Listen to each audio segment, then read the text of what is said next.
Hello and welcome to our presentation on medication administration, where we will review the medication epinephrine.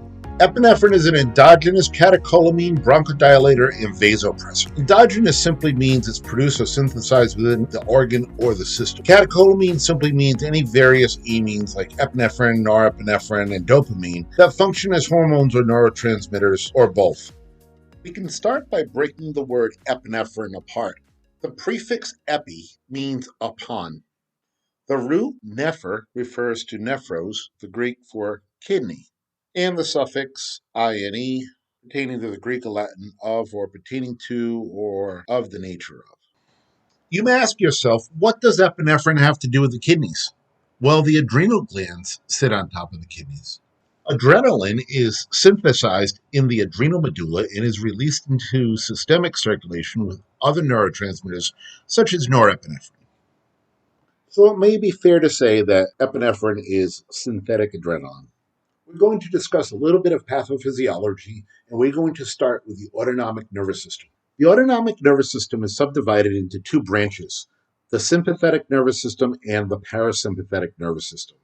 The sympathetic nervous system prepares the human body for stress and danger, increasing alertness and energy by increasing cardiac output, respiratory rate, releasing stored energy in the form of glucose, and dilating pupils so the human being can bring in as much data as they can visually. On the other hand, parasympathetic nervous system is more responsible for the feed and digest functions of the body. You would see a decrease in heart rate, decrease in respiratory rate, increase in digestion, and they would store energy more than release energy. The primary neurotransmitter of the sympathetic nervous system is norepinephrine or epinephrine, and the primary neurotransmitter in the parasympathetic system is acetylcholine.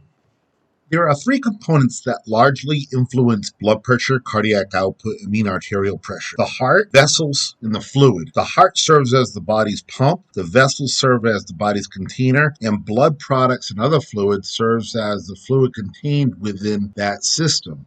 The body works to maintain an appropriate stroke volume, cardiac output, blood pressure, and ultimately mean arterial pressure to properly perfuse the body's organs.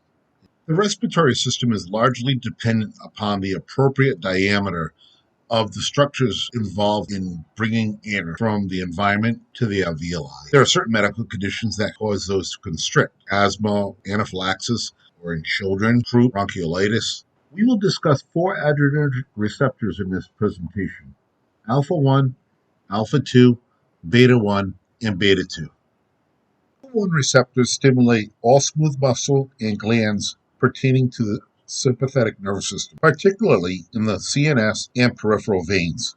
As a result, vasoconstriction to bring all that blood to the brain, heart, and lungs, where they are presented with stress and danger. Your sympathetic nervous system is innervated by means of two types of neurons, preganglionic and postganglionic. The preganglionic originate from the thoracic and lumbar region of your spine. They join the postganglionic neurons at a synapse that is created. Alpha-2 inhibits at the presynaptic terminals, very much like the furnace in your house. If you set the temperature to 70 degrees, the thermostat will consistently check and determine the temperature in the room, and as soon as the room goes below 70 degrees, it'll send a message to your furnace, and your furnace will kick on until the room is 70 degrees again. However, your furnace should not stay on until it's 100 degrees in the room, although there are some people that love the room to be 100 degrees. That negative feedback loop prevents it from overshooting the goal. Beta-1 cells can be found in the heart, kidney, and fat cells of the human body. They are responsible in the heart for increased firing in the SA node, increased velocity through the AV node, and increased contractility of the ventricles. In the kidney, they are found within the juxtaglomerular cells. They sense changes in pressure and will increase blood pressure and increase blood volume by means of renin, angiotensin II, and aldosterone. In the fat cells, they are responsible for the upregulation of lipolysis. Stimulation of beta-2 will increase the diameter of the bronchioles, bringing more air into the lungs, especially at moments where the bronchioles, or even the trachea has started to constrict. The availability of epinephrine may vary by service. Epinephrine comes in the auto-injector for both pediatric and adults. Vials, specifically the 1 milligram and 1 ml vial. There's a multi-dose 30 milliliter vial, which contains 30 milligrams of epinephrine. The 1 milligram and 10 ml, formerly known as the 1/10,000 for all you veteran providers in Rhode Island. Glass ampule. And paramedics may have premixed epinephrine admixtures available to them, although more often than not, that's cost prohibitive. Epinephrine availability and route of administration will vary dependent upon the ambulance service provider license and the license of the individual. EMTs, cardiacs, and paramedics may utilize the 0.3 milligram or 0.15 milligram auto-inject. They may also just drop the medication manually and administer it manually. EMT cardiacs and paramedics may administer epinephrine in aerosolized form or via IV injection for the cardiac arrest dose of the epinephrine IV Q5 minutes. Paramedics may also administer push-pressor dose and IV infusions.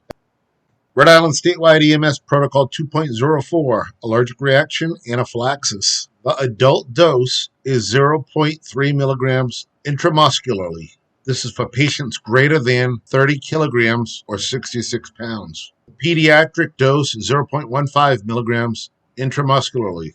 This is for patients 15 to 30 kilograms or 33 to 66 pounds. We will never be administering the epinephrine anaphylactic dose, the epinephrine anaphylaxis dose IV.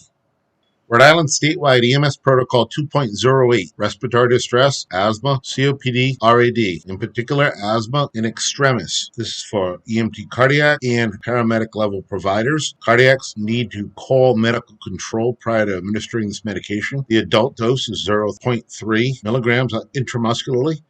Patients greater than 30 kilograms or 66 pounds may repeat this dose every 15 minutes times 2. Pediatric dose is 0.15 to 0.3 milligrams intramuscularly. Patients 15 to 30 kilograms or 33 to 66 pounds. At no time should providers be administering this dose intravenously. In accordance with Rhode Island Statewide EMS Protocol 2.08, pediatric, respiratory distress, asthma, COPD, RAD, specifically pediatric patients under the age of 6 years old. Croup, also known as laryngotracheobronchitis, may be treated with epinephrine, 1 milligram in 1 ml solution, 5 milligrams via nebulizer. May repeat once. Rhode Island Statewide EMS Protocols 3.03 Cardiac Arrest Adult EMT cardiac and paramedic level providers may administer epinephrine 1 milligram in 10 ml 1 milligram IV every 5 minutes for non-shockable rhythms. For shockable rhythms, administer epinephrine 1 milligram in 10 ml concentration 1 milligram IV every 5 minutes after 3 cycles of CPR, electrical therapy, and 1 dose of amiodarone or lidocaine. In accordance with Rhode Island Statewide EMS Protocol 3.03, cardiac arrest for adults, paramedics may administer an epinephrine infusion in place of the epinephrine once every 5 minutes. Epinephrine admixtures are created utilizing normal saline or D5W. You have 2 options. One will be 4 milligrams in 250 milliliters or 8 milligrams in 500 milliliters. Either way, the yield will be 16 micrograms per milliliter, and the dose is 0.5 micrograms per kilogram per minute. Paramedics may reference Rhode Island Statewide EMS Protocol 7.57 push-dose vasopressor preparation to create a preparation of epinephrine for push-dose administration. Take a 10 milliliter syringe, fill it with 9 milliliters of normal saline. Take epinephrine 1 milligram in 10 ml solution. Take out 1 milliliter and add it to the syringe containing 9 milliliters of normal saline. You now have a push-dose vasopressor preparation of epinephrine, yielding 10 micrograms per milliliter. In accordance with Rhode Island Statewide EMS Protocol 3.05, pediatric bradycardia, cardiac dysrhythmia, epinephrine 10 microgram per milliliter concentration may be utilized. 10 micrograms IV every 3 to 5 minutes as needed for bradycardia. In accordance with Rhode Island Statewide EMS Protocols 2.20, general shock and hypotension, 2.04, allergic reaction and anaphylaxis, and 2.22, septic shock, paramedics may elect to utilize an epinephrine infusion. Epinephrine infusions are created with either normal saline or D5W. The admixture is 1 milligram of epinephrine in 250 milliliters or 2 milligrams of epinephrine in 500 milliliters. The yield is 4 micrograms per milliliter. The adult dose is 0.1 to 0.5 micrograms per kilogram per minute, and the pediatric dose is 0.01 to 1.0 micrograms per kilogram per minute. Providers at all levels should adhere to safety standards while administering medication. Adhere to the 5 Ps of safe medication administration. Refer to the Rhode Island statewide EMS protocols for guidance. Consult online medical control for expert medical advice when needed. Adhere to sharp safety parameters. And label all syringes and admixture bags when they contain medication.